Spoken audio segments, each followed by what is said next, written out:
things are. You go in 3.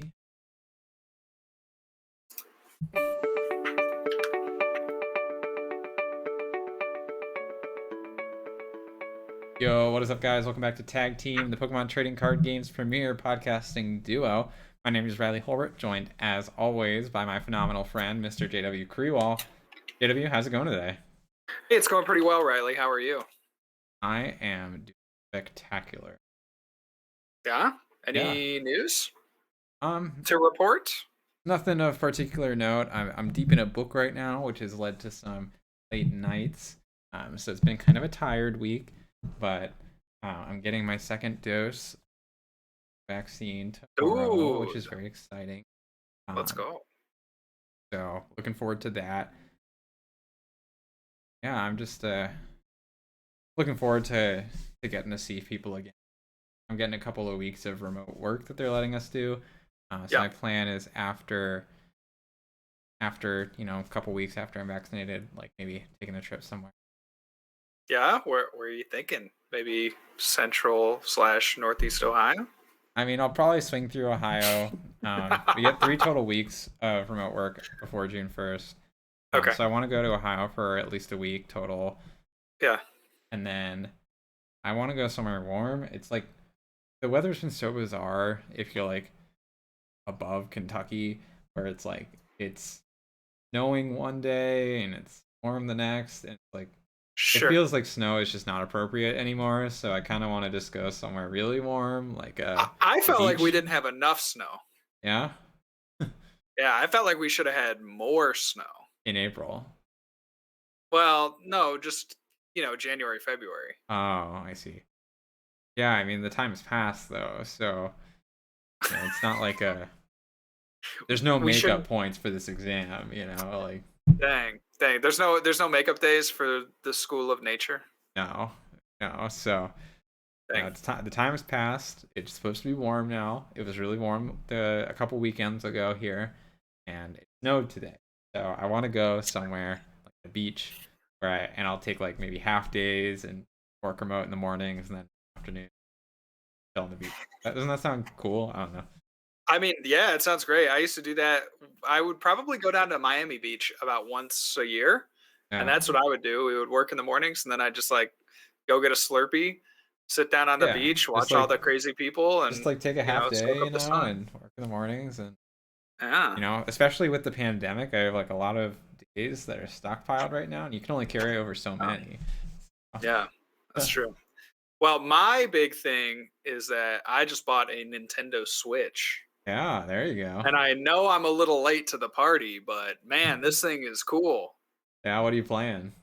Well, I am playing The Legend of Zelda, which is a game that I have been wanting to play since it was released, and I've just restrained myself because it was kind of like a get a job type thing, get a real job type thing, and so finally did that. So I spent the money and got the game, and I've been enjoying it. And all I can say is like aliens, like alien, it's like the meme guy, the meme alien guy. Yeah. That's all I think about whenever I go into the shrines. So it's pretty funny.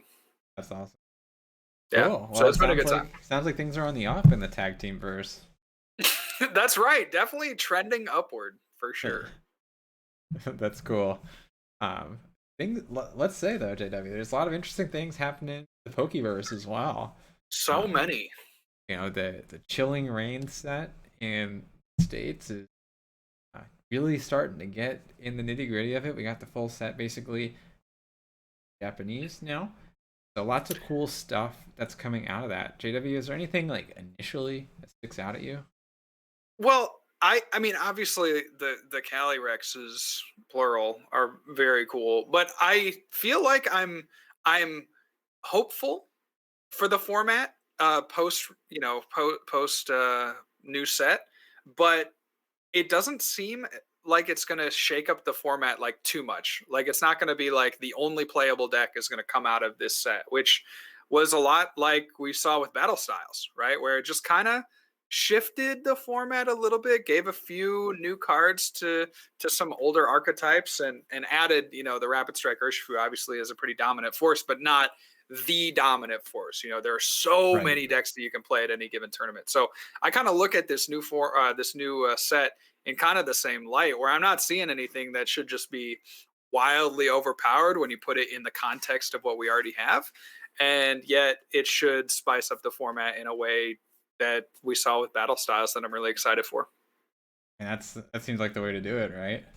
I know. I mean, everything that I've seen so far has like led me to believe that it's just like really good set design from the perspective of a player. Like it just seems like we're not, if you don't have to get the new cards, like I feel like that's always good for like kind of growing the game, right? If you're not forced to be competitive by getting those new cards, like you can still compete with the older card. I think that's really nice. So some of the cards that are kind of standing out to me, there's a pair of supporters that I think are really interesting, and that's Peonia and Peony.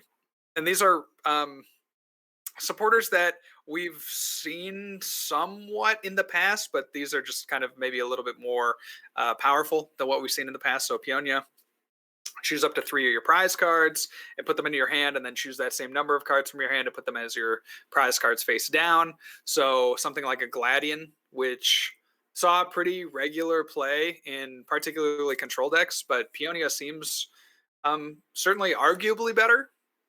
Um, Yeah, so I certainly think Peonia arguably is better. better if like you have multiple important things prized, right? Because Yeah. you can reuse the Peonia as well. So even if you whiff them off the first Peonia, then it's in the second set of 3 cards because it doesn't say to shuffle them around. Right, exactly. So I think that's really cool. And then also the Peony, which just discards your hand, but then you get to search for 2 trainer cards. So the immediate kind of combo that you see there is getting your rare candy and your Evo incense, and you can go to town, getting your stage 2s up and running. And of course, at the cost of discarding your hand, but we have enough. Um, we have enough to get around that. I mean, we have Cricketune, obviously. Perhaps the stage 2 that you're looking to get out is one that draws cards like the Gardevoir. So Gardevoir is a really cool card that we are going to see come out, and has an ability that says once during your turn you may look at the top 2 cards and attach any number of basics, and then put the other cards in your hand. So it's very similar to Zacian's ability, but it does 1 less card, and your turn doesn't end. So really, I mean, we've seen how strong that ability is on Zacian, and so seeing it on a base or a non V Pokemon will be pretty interesting. Yeah, absolutely. I mean, that's super cool. That ability definitely rocks. And the fact that you can kind of like chain them, you can continue to Yeah.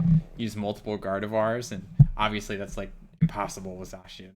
Just by Right. the logistics of the card don't work out that way. So Right. I think that's a cool new card. I think the Yeah. whole Gardevoir line is really interesting. Yeah. Remind me of the attack on the Gardevoir itself, JW, before I get into some of the other ones. Yeah, the Gardevoir attack, it's Brainwave attack, does 60 damage for 3 colorless, and then says this attack does 30 more damage for your psychic energy attached to this Pokemon. So presumably if you're only playing psychic, then you'd be doing a base of 150, which is fine. I wish it was kind of a communal psychic attack, so you didn't have to load up on one Gardevoir, but I guess that's kind of the trade-off, right? For such a great ability. So mediocre attack, certainly a usable attack, Yeah. but I keep that's kind of the saying I think trade-off. Pokemon is afraid that stage 2s are like too strong. Yeah, This feels like an example of that, where it's like, don't worry, you can make this stronger if you want. yeah, right. Like honestly, yeah, I mean, maybe just doing more damage, having less cost, right? Maybe at 2 cc. There's a number of ways that they could have buffed it a little bit, um, but Yeah. they opted not to. This is what we got, and hopefully it'll be good enough to see competitive play. Yeah, and well, backing it up is a strong line of other cards supporting it. Namely, you have the Curlia line, or Curlia as part of the Gardevoir line, which is pretty huge. I mean, I think when we describe this, it'll be obvious. So the Curlia has, I forget the name of it, but it has water duplicates essentially. So if you're not Yeah. familiar with Ninja Break of old, The idea is if you have a Kirlia, you can attach a psychic energy to it, and then you can bench all your other Kirlias in your deck. Um, so the stage 2 deck, that is so huge. I mean, being able to kind of like circumvent the risk of rare candy and instead get guaranteed like 2 to 3 stage 2s on the third turn of the game is awesome. I mean, like pretty Yeah. much every stage 2 centric deck would have that attack if they could. Um, Right. so that's really awesome. You could definitely like still include a couple rare candies to like kind of facilitate your draw engine or to make yourself get a little more explosive, but that attack is really awesome, and that'll let you more consistently get multiple Gardevoirs so you can keep accelerating your energy. Um, Yeah, I mean it's kind of sad that they're that you have to make a stage 2 into a stage 1 essentially to make it playable, but the success of water duplicates, I mean, just definitely gives me hope for this card, and anytime that you have more evolutions in the format, that's a good thing. there is also a Gallade, and I think it's a little bit less notable than his psychic counterparts, but the Gallade is a fighting type, which is always cool. I like when the Gardevoir decks have those kind of like dual evolution options. For one psychic energy, it can, I think it's slash for 60, and but then for a double colorless, it does like 60 for each V and V max in play. So Mm-hmm. just another like Eternatus killer, and I think for a deck like Gardevoir, they would likely struggle to get over Eternatus multiple times in a match, just because the Yep. damage output isn't really all the way there. So having that as an Mm-hmm. option is definitely helpful. Um, so I mean, I like the package toolboxy kind of elements that these card decks usually have. It kind of reminds me of like the Gardevoir GX with the Gallade from Breakthrough. Yeah, absolutely. So that's awesome stuff. There are some other cool cards though that were revealed recently. A whole slew of trainers were revealed. A lot of these glove cards, which is an interesting take on kind of like the choice band, muscle band, damage boosting archetype. So there's now all these gloves. They have different names depending on the type that they're targeting, and each glove, when it's tool card, when you equip it, you do 30 more damage to the opposing Pokemon of the type listed on the card. So there's Justice Gloves, for example, which do 30 more damage against Dark types. Um, there's similar ones for Metal and Grass and Fire. So I don't know how exactly they chose the types to pick into those gloves. I don't think the grass types really Yeah. needed that. Right, right. Yeah. But But I mean, it's always nice to have the option, I guess. Right? Like yeah, like you said, there are some types that are obviously more relevant. Dark, fighting, psychic, fire right now probably are the big four. But then it's just kind of nice, if grass does ever make a resurgence, like it's just not so giving much that I disagree decks with the them option. printing grass. It's just like of all the mediocre types that there are, why do they only do grass? Yeah, fair enough. What's the deal? Right, right. What were they thinking? What were they brewing back in the headquarters where they're like, we've been testing this archetype, but it's way too good. So we must print this grass, kind of anti card to beat it. Yeah. So yeah, it's Just definitely just makes cool. you wonder. Just be on the lookout, guys, because Pokemon gives us some pretty obvious Got some hints. synergies. So they must know something that we just can't see. And maybe next set is the grass revolution. You turns out we'll have needed gloves all along. That's right. That's right. So that's really cool. A whole slew of interesting like supporter cards as well. We got Agatha, which is pretty cool. It lets you move 3 damage counters from your active onto your opponent's active.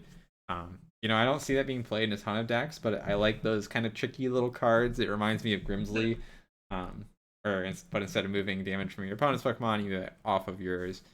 Um, you have a reprint of Caitlyn, which is just a mediocre draw supporter.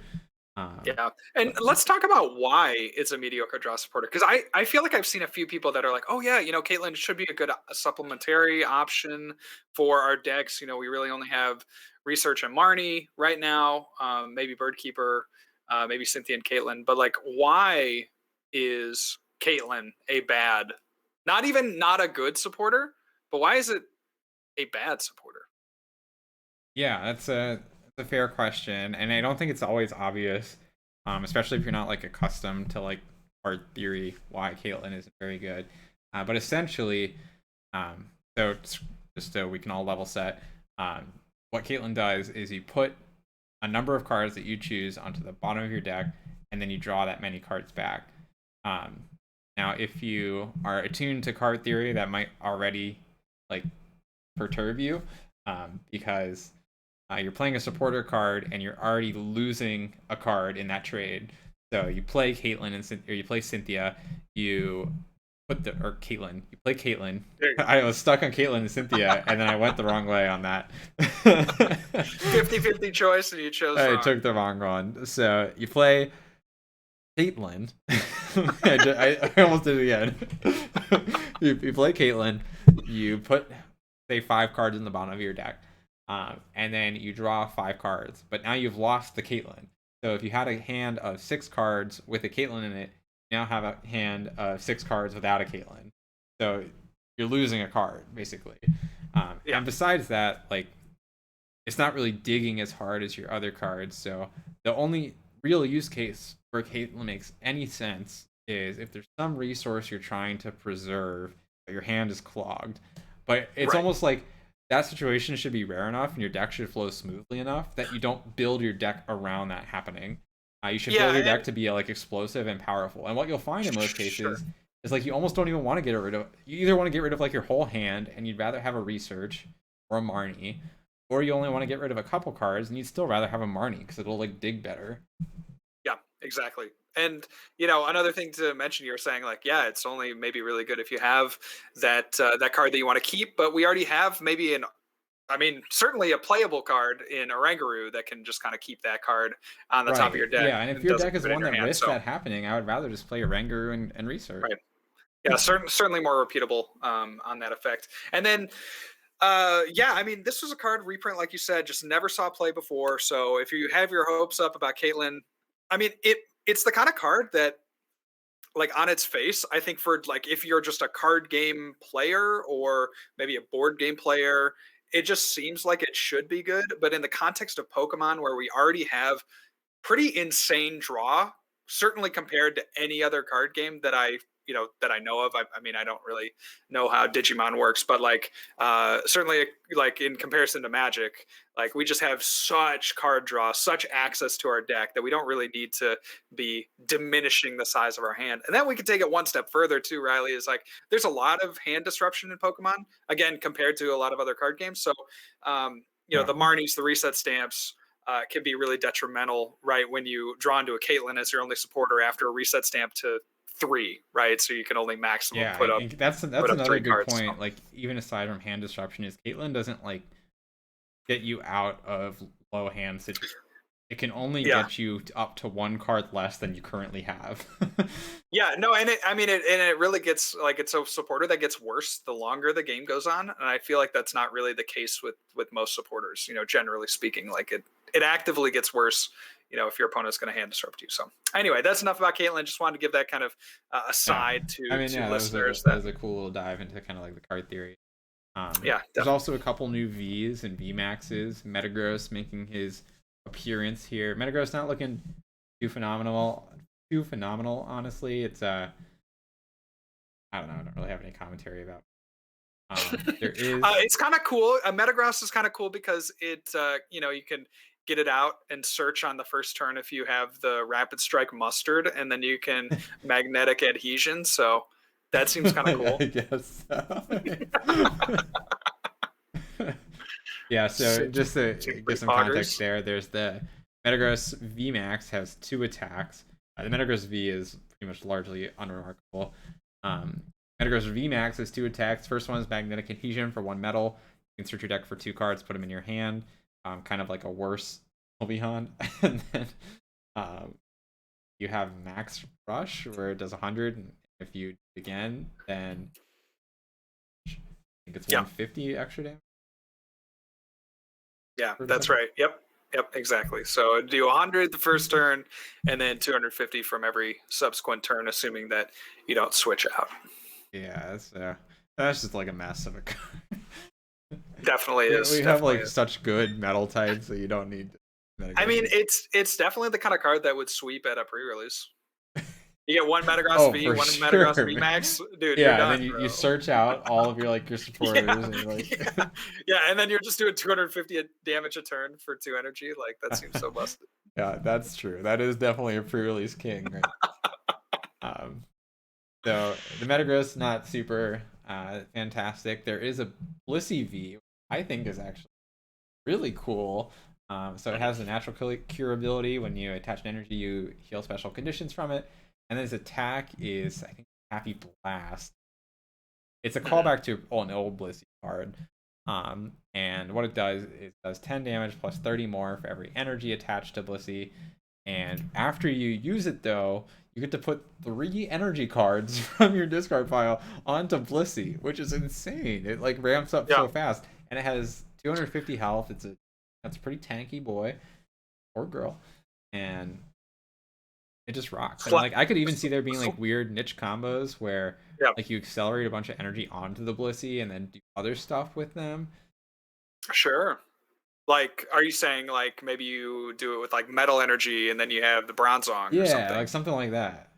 Yeah, yeah, I could see that too for sure.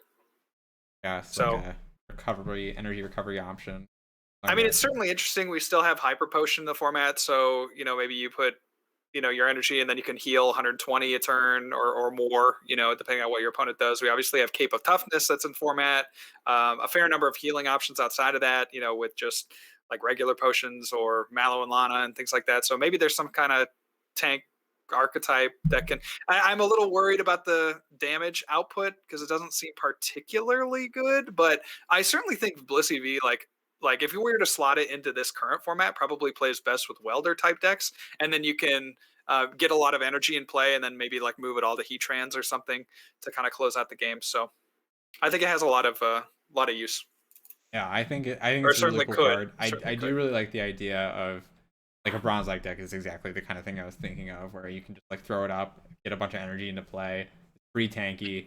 Like not every deck will be able to one hit KO it. Mm-hmm. And find new tricks that you now have up your sleeve that maybe your opponent was kind of like a you get a spreading flame turn with Victini. Yeah, definitely is. Except it does damage, which Yeah, even more potent, right?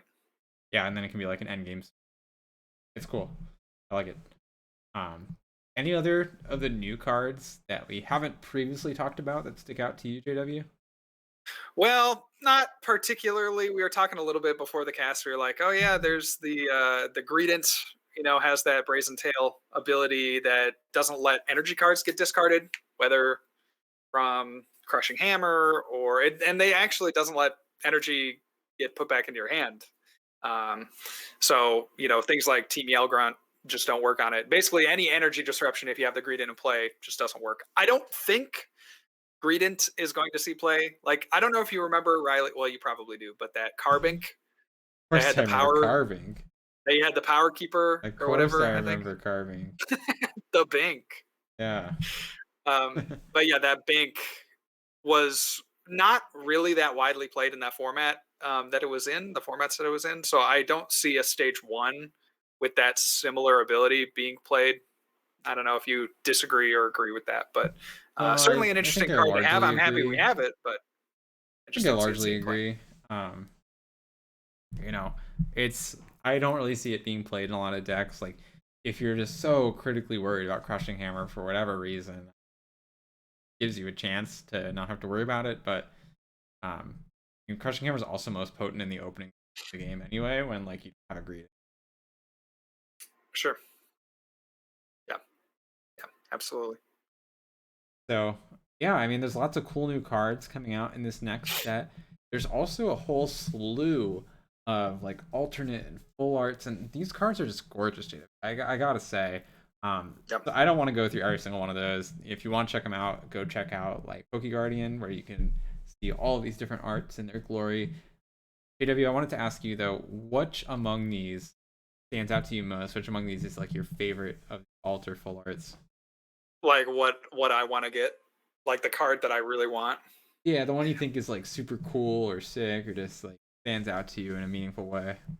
I mean, I like what Pokemon has been doing really well. Certainly recently, but I guess over the last like 3 years when they have put out these cards, is they've done a really good job of like putting Pokemon in the background. And I think that is certainly something that they're going for, right? They're trying to have these Pokemon kind of exist in a world, maybe tell a little bit of a deeper story.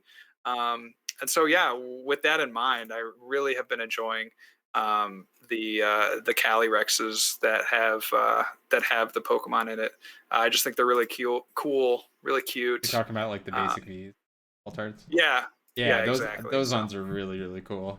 yeah, they look sweet. So yeah, those would be my choices. Yeah, I was thinking about saying one of those. I think the one I settled on though for myself is the Zera Aura V Altar. That Mm, card is beautiful. You got the Zera yep, Aura like kind of like front and center, looking kind of wistfully off to the side. It's snowing on top of a mountaintop, but in the distance you can see light and trees. Gorgeous. There's a Weavile kind of hanging out with him. What's going on over here? I want to be a part of this. It's kind of like the vibe Weavile's giving off. for Um, sure. there's also another Pokemon in frame that I can't really see what it is. Um, maybe you can spot it a little better. JW is kind of covered by the, Yeah, no, I don't quite see it. but the card is just beautiful. It's so gorgeous, and like that's the kind of card that I would like. Nice, Yeah, cool electric type looking. very cool. Speaking of cool cards, I think you know what time it is, JW. Time for the card of the day. Let's do it. So, card of the day today, for me, is actually a card that we have previously mentioned on the podcast. Do you know what that card may be, JW? Well, we've mentioned a lot of cards. So could it be Skrelp? Not Skrelp, and in fact, Skrelp Oh. was not mentioned perhaps ever on the podcast No, that can't as a be card. true. As No, a it definitely card. has been mentioned. As a card. Ah, Have we okay, mentioned a fair enough. Skrelp card? We've mentioned Skrelp itself, for sure. Okay, yeah, I don't know. I mean, we've been doing this for well over what, a year and a half now. So forgive me for not Year and a remembering every half, single yeah. card. So forgive me for not knowing every single card that we've There's ever no said. way we've mentioned a Skrelp. I need a NoSQL database to store all that information. Oh, maybe you can make one now. See, I'm learning, bro. So, no, the card of the day for today is actually Caitlyn. And here is why. So, Caitlyn, definitely a bad supporter. Um, but, Caitlyn is the kind of card you could easily acquire in abundance, kind of like crappy decks with.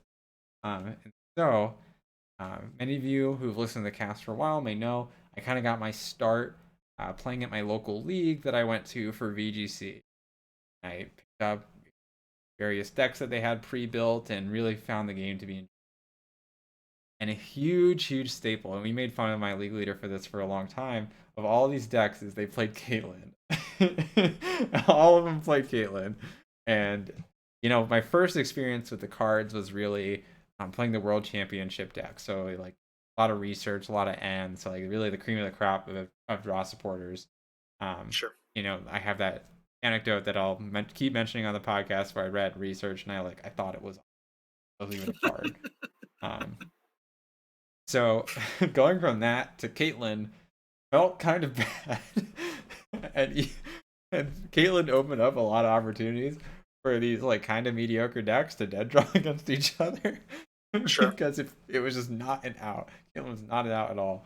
But I have really fond memories of playing all those like pre-built league decks. My league leader put a lot of thought and care to what those decks were and how they were built, and it was just such a fun experience. Like honestly, like I would still go back and play those if I lived in Columbus. It was just like a really good time with my friends. So I thought, in the spirit of mentioning Caitlyn again on this cast, that it would be fun to shout out that experience that I had relevant to Caitlyn.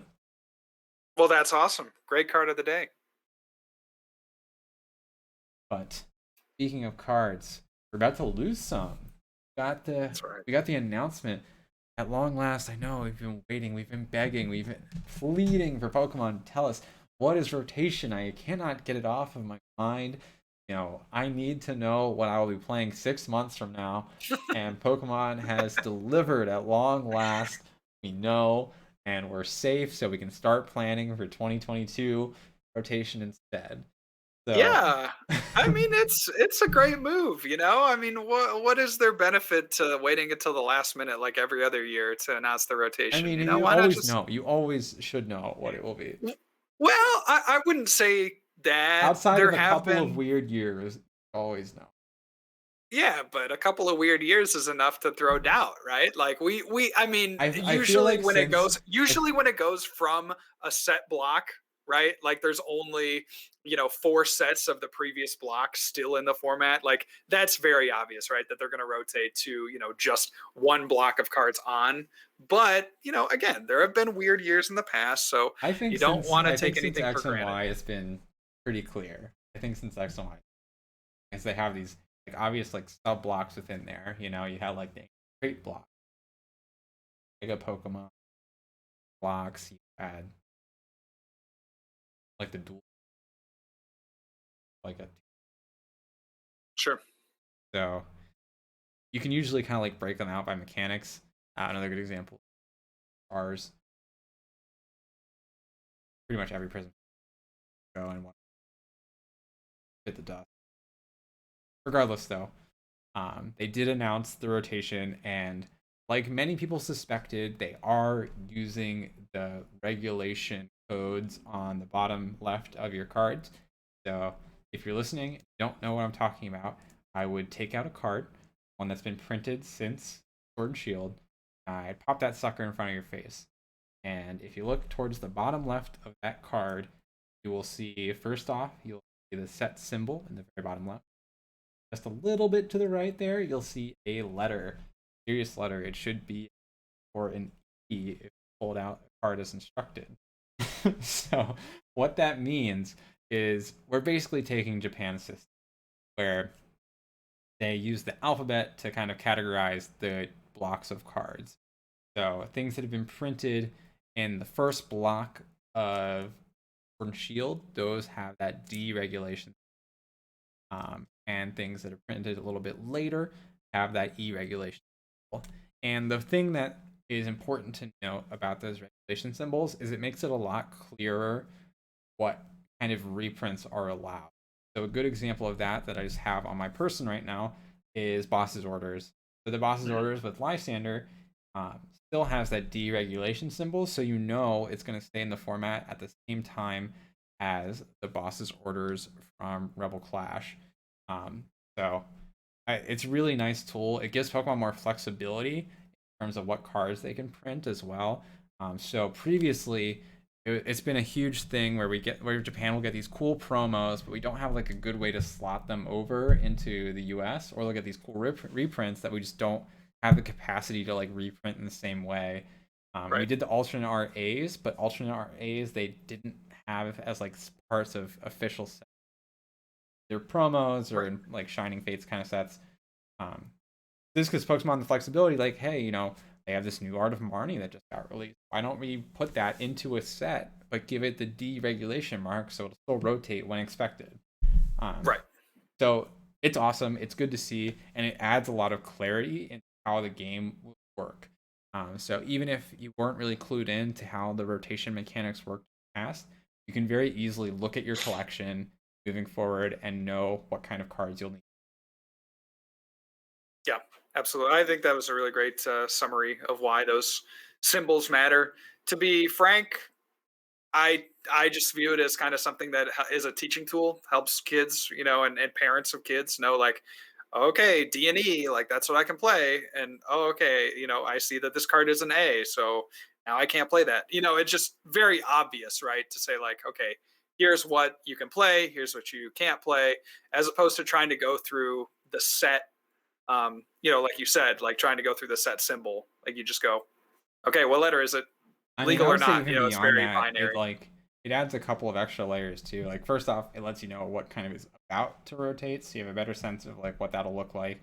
But Hmm. also, I think one of the better examples almost when there's an older card that got reprinted, um, kind of like within the same era. So I'm specifically Yeah, thinking of like Eveltal EX, right? So Eveltal sure, EX was sure. printed in X and Y, but then there was those tins that came out that kept it legal forever. But I Yeah. had a situation at like a League Cup where someone was very confused because I had Eveltal from X and Y on my deck list. Like this is I swear this is okay, but Sure. I mean that's a great point that you bring up. Like again, with newer players or younger players or both, really, it can be a little confusing, right? Or at least the right, old because way like the was. set symbol doesn't really necessarily correspond to a card's legality. Yeah. Um, So I think this is a great way to like add that level of clarity. And really, it only serves to benefit everyone. It benefits the judges who deck checks. It benefits players who are building their decks, and it benefits people who are coming into the game who want to know what cards they're allowed to use. Mhm. Yep. Absolutely. So awesome stuff. I mean, I don't want to like theory mine too hard on kind of what post rotation will look like, because I think that is constantly changing. We think of like the Tablemon series, you had Zashi and V dominating for a while, but I don't think that's really the case anymore with like newer cards that have come out. Right. Um, Yeah. so And we're gonna get, what, 2 or 3 more sets by the time rotation hits. yeah, So, there's plenty we more to see. Plenty more to yeah, see. we can speculate all we want, but in the end it's when we get, certainly closer to that rotation day that we'll obviously have a better idea. But one last topic that I do want to bring up, and that I mean that is the current meta. We should talk about it just briefly, Yeah, kind of bring up just a few points here about it, and mostly because the Players Cup 4 is coming up, and for me, I know I am going to be grinding that, very seriously.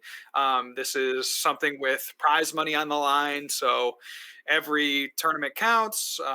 I'm gonna try to get a buy. I'm going to do what I can to just play the best deck at all times, really not taking anything for granted, and I try to win some of that sweet, sweet cash. Ula. Now that there's a cash prizing associated with it, I feel like not that the travel awards weren't prestigious, because certainly I would have liked to have one of those as well, but um, there there there's a bigger weight, I think, that'll be placed on this. So I'm excited to see what the turnout is for Players Cup 4. That starts in 2 days. If you're listening to the cast on Thursday, you will get your Players Cup keys on Friday, which is really exciting. Riley, walk us through kind of what you're seeing from the metagame, what you're seeing from tournaments as they're happening every single day. What are kind of some trends that you're seeing? Yeah, I mean, honestly, it's hard to say if there's really any trends. There's so many things that are finding success. A couple of more major things I would say is in terms of popularity. ADP and Rapid Strike Urshifu are definitely the most dominant decks in terms of popularity. They're not winning every single event, but they are always in like the top three most played Mm-hmm. decks. Mm-hmm. Um, but in spite of that, I saw Ikram in an event the other day, which was cool. Playing that stealthy hood to get around the Mimikyu or Shifu decks to allow them to leverage their Mewtwo. Yep. We have multiple variants of Rapid Strike, which we talked about last week. Also have sometimes crazy decks. I mean, there was a straight Blacephalon deck that won a tournament the other day, which kind of Yep. surprised me because they played 4 attackers and a Cramorant with no ordinary rod. Um, so, but they won a tournament, so that's sick. Um, and Mad Party definitely on the rise right now. There's just so much going on that the game is really dynamic. Yeah. I think. Yeah. Oh, go ahead. It's really interesting to see kind of this. I don't know, maybe a lessening of Eternatus, and maybe Eternatus was the real gatekeeper all along. Maybe it wasn't actually ADP, but Eternatus, as we know, was kind of um, the centralizing deck of last format, where it was just towards the end of last format, it was just seeing a ton of play. It was easily one of the top play decks, Yeah. and now we're seeing Eternatus kind of fit into the fray, right? It's not high and above the most played, but it's one of the most played, and usually hovers around 3 to 5 most played in any given tournament. So, that has led to some kind of opening up of the format. I don't really know what's the cause of that, because we've always, every content creator has been hating on, ADP, snuffs out creativity. And I think even to a certain extent, like Rapid Strike Urshifu kind of snuffs out creativity with the snipe attacks, right? It's really hard to set up things when that thing is sniping. So I think that it's just interesting to see, like, we've seen a decline in Eternatus in its popularity, and we're seeing an increase in, like you said, Mad Party, kind of these fringe decks. Rillaboom has been seeing some success, and just a number of other, Mewtwo decks are kind of coming back. So it's really cool to see. I'm happy that this format is in the place that it is. Yeah, so I guess if there's a key takeaway, um, I would play something that is built consistent Yeah. and has a generally good chance at a lot of the field. I don't think there's any particular deck that's just going to blow everything out of the water. Um, a lot of decks are seeing that's right now. So play something It, consistent that you're comfortable with. Yeah, it you really can't make a bad choice. I think there are, so, like you said, so many decks. So if I were to pick like a top three, I mean, I might have a personal top three, but honestly, if you told me three completely different decks, Riley, I think there would be arguments to be made that, yeah, that could work just fine because it's so wide open. Seems like actually more than pretty much any time in the last like 3 or 4 years that I can remember. Just like any deck could win on any given night, and that's very, very exciting. It is. So I hope to see you all competing in Players Cup 4. And you got that prize money on the line, so give it your all. And we will keep you updated as we move our Players Cup 4 journeys as well. In the spirit of following along with our journeys, you could also follow us on social media. That's at Real John Walter and at Smiles of Riles on Twitter, as well as at Tag Team Pokemon for the podcast. And then make sure to follow us on Twitch as well if you want to catch us live. So the podcast is recorded live at twitch.tv/Munner. And then JW does his live streams. Be righteous. Yeah, thanks so much, Riley. We have one question before we get going. Duncan asks, "How is JW doing in my first week as a software bro?" And I'm doing pretty well. I'm just onboarding, so it's a lot of just kind of self-learning and reading documentation and watching old Zoom meetings. So it's pretty good. I think we got one more question that's worth answering. Well, Mass, they've asked anything you guys are leaning towards playing for Players Cup 4. So maybe give like your top two, JW. Yeah, I think my default is going to be Pikarom, but if I were to go with something spicy, I've been really enjoying Rillaboom. There was a period of time that I felt like I couldn't lose with the deck. I went on like a 15-game win streak, and I was just like ripping apart every single deck in the format. And then, of course, there's some inherent inconsistencies with that kind of deck. But I think there certainly is a fair amount of merit to bringing something a little bit off the wall to Players Cup 4 qualifiers. Yeah, for me, top two would be probably Rapid Strike and Peak. Yeah, very cool. A lot of decks with a lot of good options. So great. Thank you guys all so much for listening. Thank you for all your support over the last week, over the last month, over the last year. Really don't take that for granted. And please make sure to rate and review if you're listening on your favorite podcasting platform. That helps us a ton. You know it. And with that, we will catch you all next time. Peace. See ya.